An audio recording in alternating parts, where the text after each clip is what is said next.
Hello music lovers, welcome back. This is part 2 of Stutter House ingredients and sound design. If this is your first Stutter House video from myself, the very first video went over the effect and the various ways to achieve it, so you might want to start there. Then the video after that, the ingredients and sound design video, part 1, discussed drums and bass. And today is going to be all about pads, chords, vocals, and to wrap up, I'm going to show you how I made this track in the background using all of that. Let's go.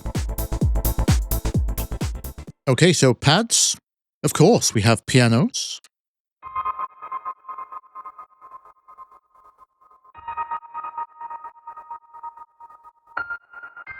This is one of the layers from the Otto Nose track.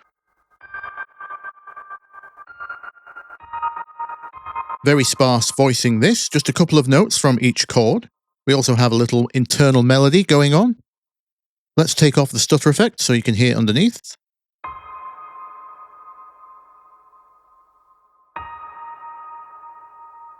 This sound is from the free Spitfire Labs.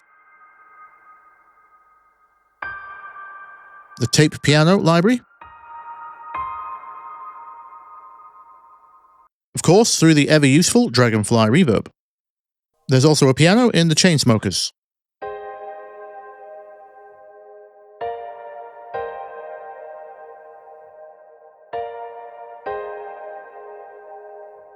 Here it is in context.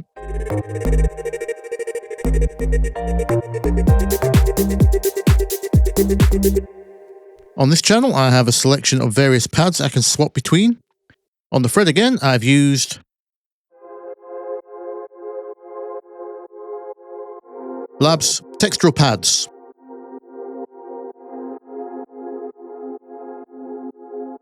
Some of these are filtered.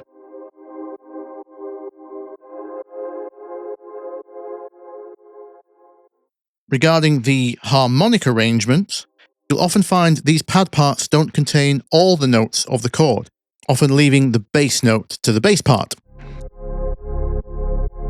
For example, this C sharp here, that's our actual bass note, played on the bass pad part. Whereas if we look at the pad, you'll notice no C sharp.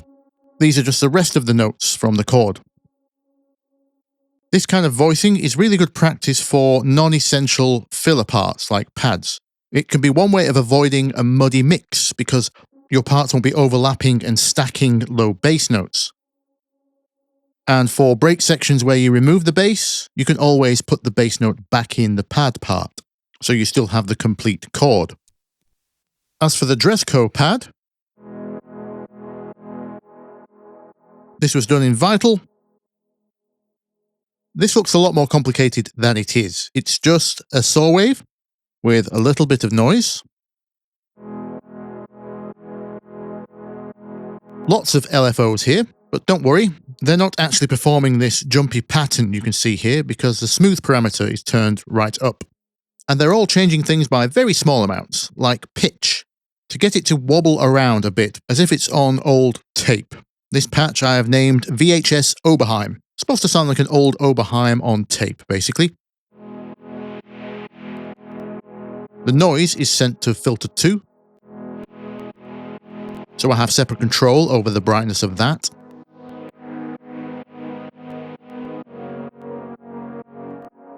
The saw wave is going to filter 1. And then we have some chorus, some EQ, and some distortion for more lo-fi vibes. Let's look at the chords. This is a full chord. And it's the same voicing that we showed in the Avicii breakdown of levels in the chords video, where the middle note is moved to the top. So we have 1, 5, 3. And Dresco has 2 pads, you could argue. There's one background and one lead, like this one. It's the same voicing. This is a loud rhythmic one, being triggered by the arpeggiator. Exactly the same MIDI part though. This one is built more like a traditional trance pad. We have saw waves and they're all detuned.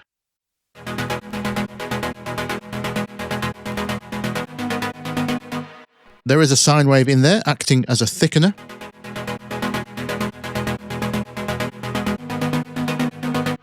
Our filter is envelope triggered by this spike,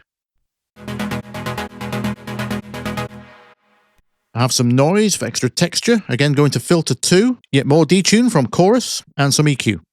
Be aware some of these EQs are just for the demo, also the patch sounds a little closer when you download it.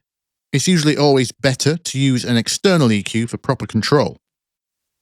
And as you can see, I have done just that here. You'll notice some of these patches have extra EQ correction. Someone did ask this recently. They just watched a John Summit tutorial and wanted to know why he was using 3 EQs on his bass. And part of the reason is because the creative process goes something like this. You make the sound, you go away, you come back another day with fresh ears, the sound needs tweaking, and you daren't change what's already there, just in case anything was automated, etc. So you just add another EQ on instead. As you can see in this case, I needed a high mid bump and a high pass filter to reduce the mud.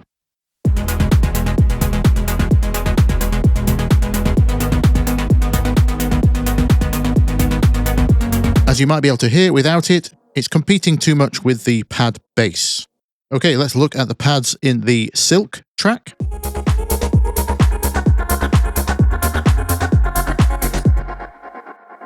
This is a perfect example of the bass making up the rest of the chord, because here we just have a held version of chord 1, C sharp major in this case, but the bass is moving between C sharp, F sharp, A sharp, which is 1, 4, 6, 4.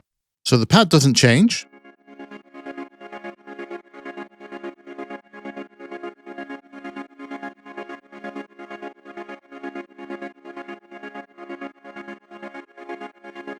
So let's add in the bass and see what kind of chords it makes. We start with chord 1.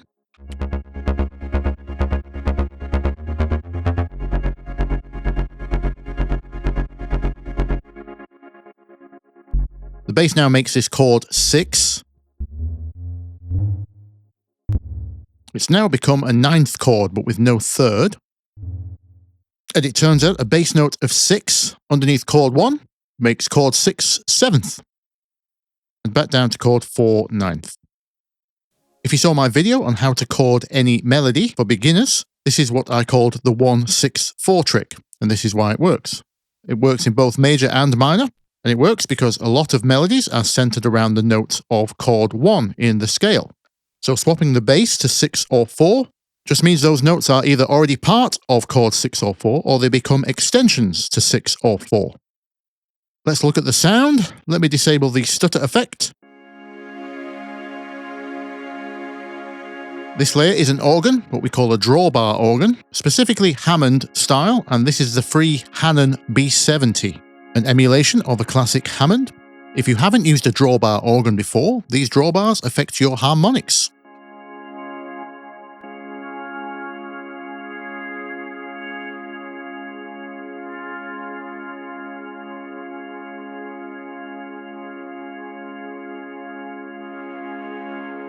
The distortion from these kind of organs has a very distinct character as well.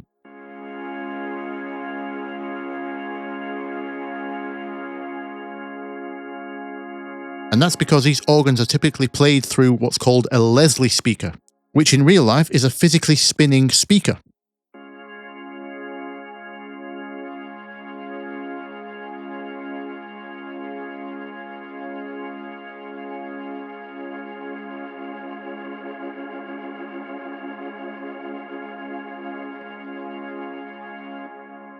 And in real life, these organs have a little lever on the lower left, which lets you change the speed of that spinning speaker between 2 different speeds. A little too distracting for our purposes here though, so we're going to go with the pure organ sound. And that's layered with strings. Specifically cellos from the free BBC Symphony Orchestra. I've used Alex Hilton's free A1 stereo control to bring them back towards the middle, because otherwise they are naturally panned where they would be seated in the orchestra, which is off to the right. Together they sound like this. Using Dragonfly reverb again, and like the other pads, we're taking away the lowest frequencies as well. Quite a common practice for pads. You'll find you need to remove a lot of that low mid mud. Here's the final sound with the stutter effect back on. With the changing bass. in the track.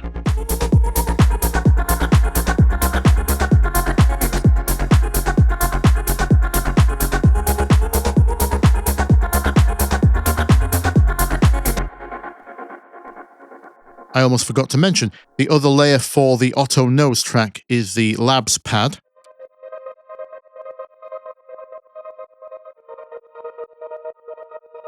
Textural pads, so that's layered with the piano. Piano acting as a brightener there.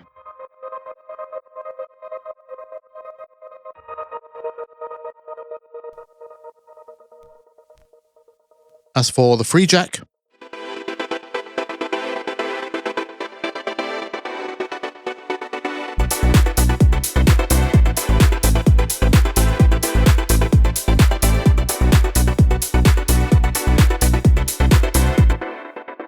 this is just made with strings. There's 2 layers here.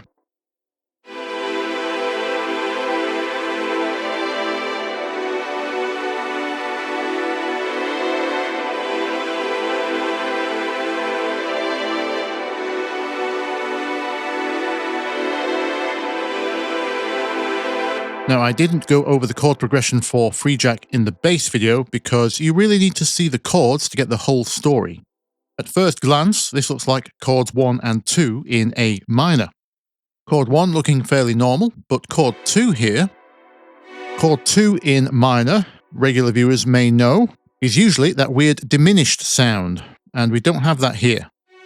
As you can see, we are not on all the white keys, we have this F sharp here, so we can't be in A minor. That makes this chords 1 and 2 in a scale called Dorian, so we're in A Dorian. As for our sound, yes, it's the cellos from the BBC Symphony. However, compared to the reference, those were sounding a little too smooth, so I've pulled a second layer from Meat Beats' micro keys. This has great 90s rompler vibes, all the classic keys kind of sounds. And this strings patch here has exactly the kind of cheapness I was after.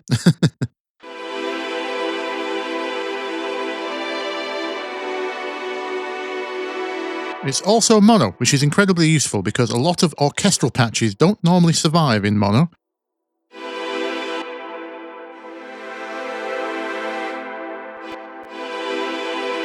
So that's our 2 string layers.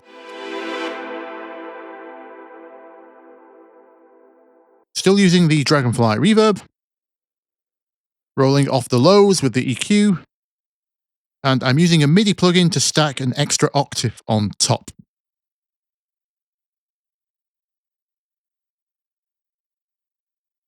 Which is the same as just grabbing all of this and copying it up. With the stutter back on.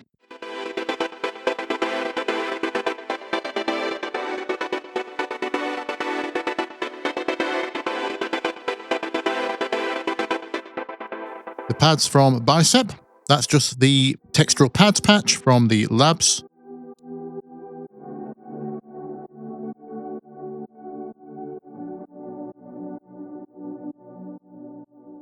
That's also using that very wide voicing we mentioned earlier that was used in the Avicii and the Dresco.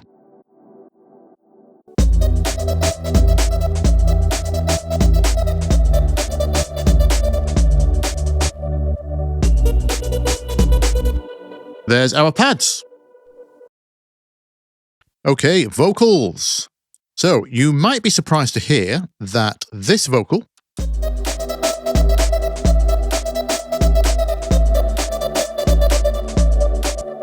and this vocal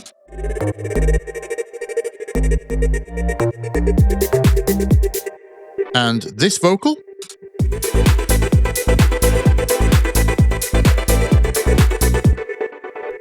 and this vocal and this vocal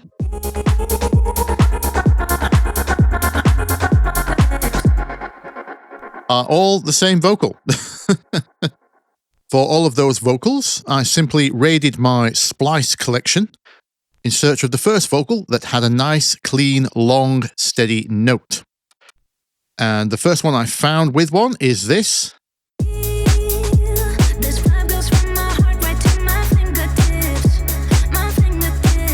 This is all I need, this first note. It actually starts a little earlier. So armed with one good long note, I can do all of these things. Let me show you how. Let's take this bicep remake as an example. A lot of you ask me, how did you get the bicep vocal? But of course I didn't. I could have cheated and just AI extracted the vocal from the original track, but then that would have had the stutter effect already on it, and I couldn't show it you. Also, doing it this way saves me a potential copyright strike or two. So let me show you how we get from here to here. Obviously, a big part is the stutter effect, but we went over that in the first video. So let's take that off. There's also a side chain here. Let me take that off. Lots of reverb, lots of delay. Also, you'll see an optional reverb after the stutter there, just in case the stutter makes it too dry and you need some ambience back. Let's take those off. I'll leave that EQ on. It's just removing some of the mud. The first thing to do here is find out what pitch are we aiming for. I'm going to do this the old school way. I'm just going to press random notes until I find it.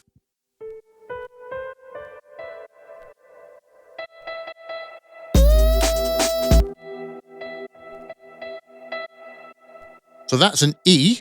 Now, because we have our original vocal isolated, I can use a tuner to find out what pitch that is at.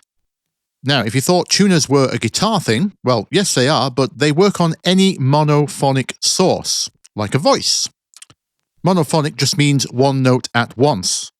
And humans can't sing chords.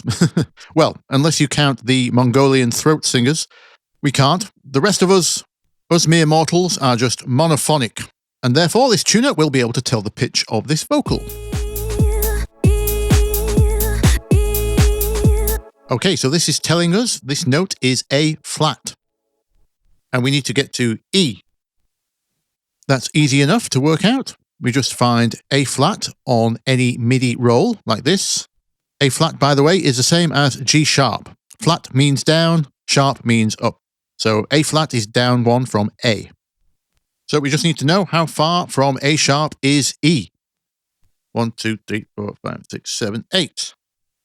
So we just pitch our vocal up by 8. This should now be the correct pitch. The next thing I'm going to need is a little bit more length on this note.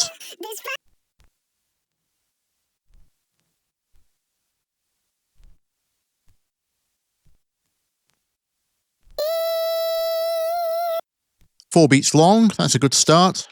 I'm going to turn loop on, so this repeats. Now when I extend to the right, this is just going to repeat every 4 beats.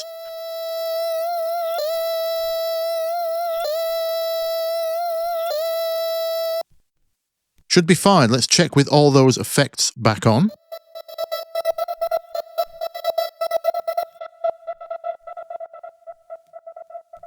It's running out of steam a little by the end, so I'm going to stretch it even more.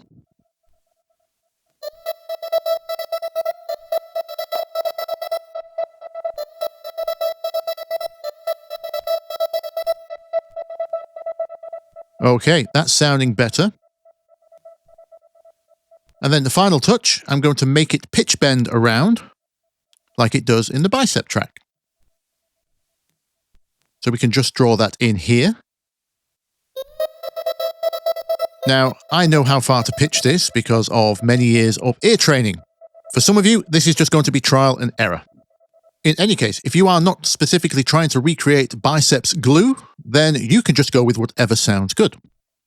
Now, I don't want that pitch bend pattern to loop at the same time as the vocal every 4 beats. So if we unlink this, we can draw in an independent loop for the pitch bend. 16 beats long.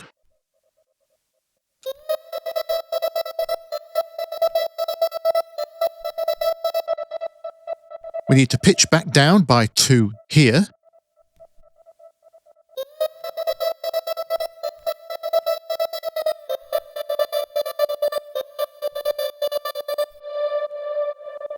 The vocal ends here after 12 beats. So let's just put a little fade on the end here.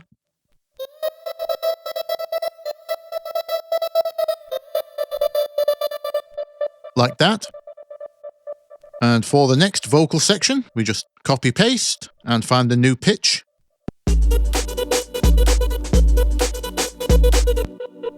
Let's find that on our piano here.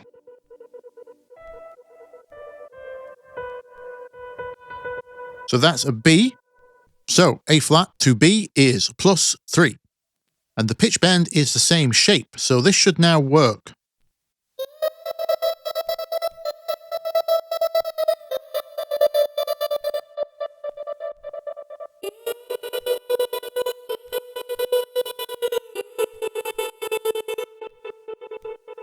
There we go.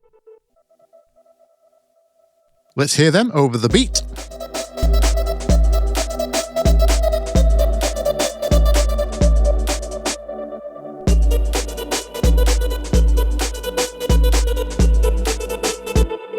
Instant nostalgia.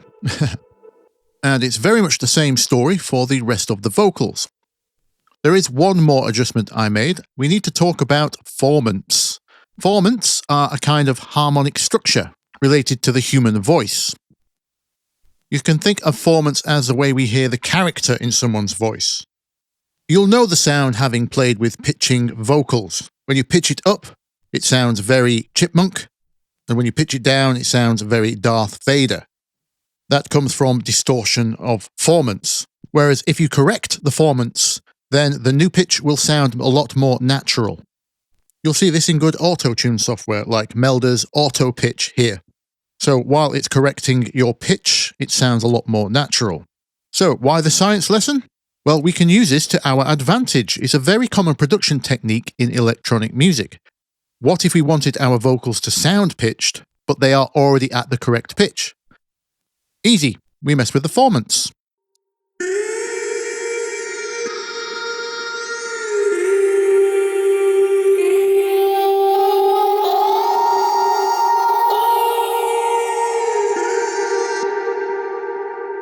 You get the idea.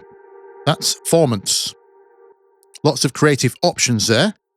In my case, I've used it to get closer to the character of the vocals in the reference tracks. And if you want even more creative options, there's more formant finagling afoot with the Kilohertz formant filter. Another freebie, by the way. This plugin lets you effectively force vowel sounds or other phonetic sounds onto your audio. So I can make this sound a bit more like E or O.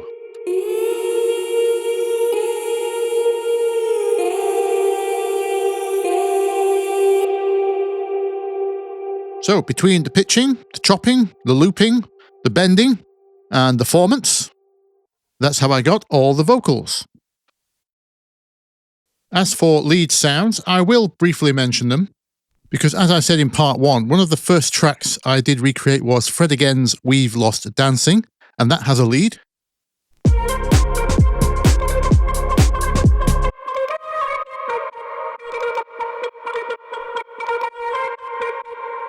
Very cool sound, that one. I made this mostly with trial and error, not too much calculation. In its basic form, it was about trying to find the right harmonics through that wah-wah-ish kind of filter sound. So I ended up with these two waveforms, 2 octaves apart, some resonance on the filter, and it's all feeding through this flanger, phaser, distortion combo.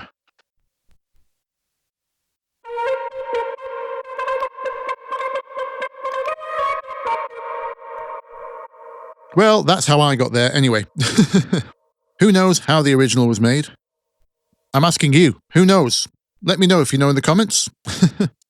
None of the other tracks had actual lead parts, but I did notice in Drezko's Ascend, there is this background ambient lead-ish pickup sound.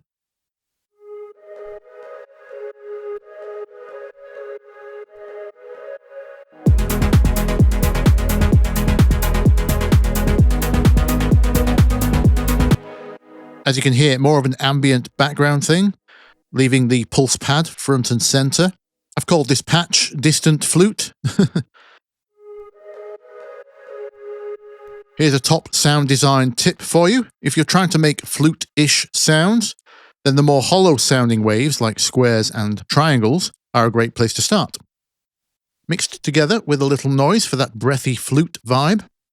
All finished off with a little bit of chorus and lots of delay and reverb. Okay, so to end, I thought it would be useful to show you how you might bring all that together. This is where we reap the benefits of referencing so many tracks, and indeed remaking so many tracks. What we have here is called a plot. You'll find many artists that work to plots. So for this whole tutorial series, you've been looking at one big session. We have a nice selection of different drum grooves and parts, basses, pads, vocals, and effects, etc.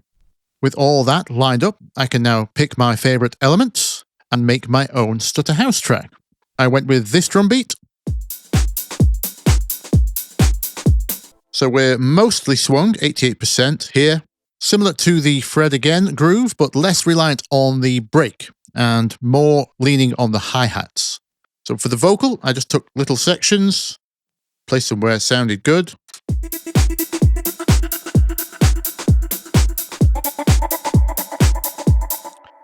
You can see these muted sections here where I was experimenting with other parts and other rhythms. This is what I ended up with. I pitched it down to where I thought the formants sounded coolest. And that just so happened to land us in A minor. It's a coincidence, I promise. There I decided on a chord progression of 6, 1, 7, 5. For the bass, I preferred the rolling style from the Otto Nose vibe, and I ended up with this line.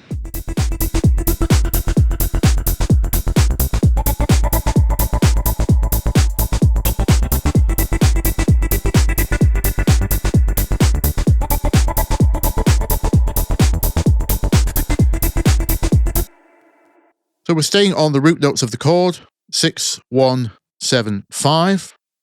And then in between, where there were gaps in the vocal, some little passing notes. Mostly notes of the chord. Nothing to overthink there, just experiment at your leisure, whatever sounds good.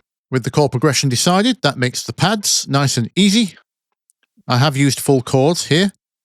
Here's our chord 6. It has a 7th on top. This is chord 1.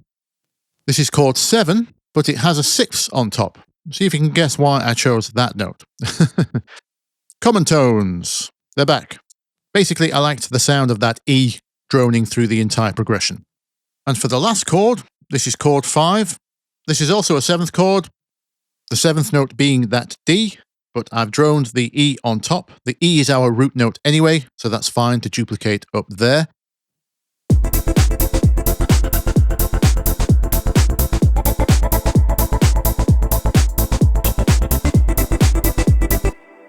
For the stutter effect, I'm using kind of a funky pattern here, using that gate method from the first video. That lets me experiment with more interesting rhythms than just running the stutter as a static 16th.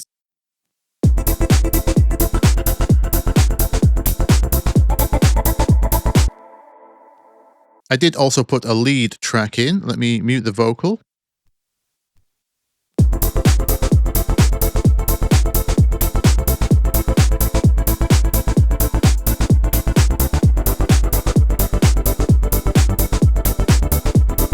Let me show you that without the stutter effect.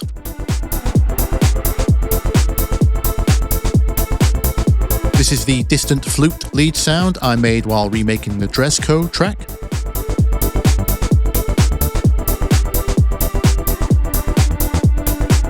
All together sounding like.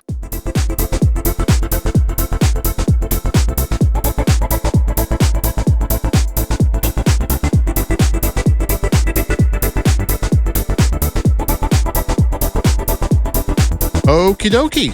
That is Stutter House, ingredients and sound design. I hope you learned something. If you did, you know what to do.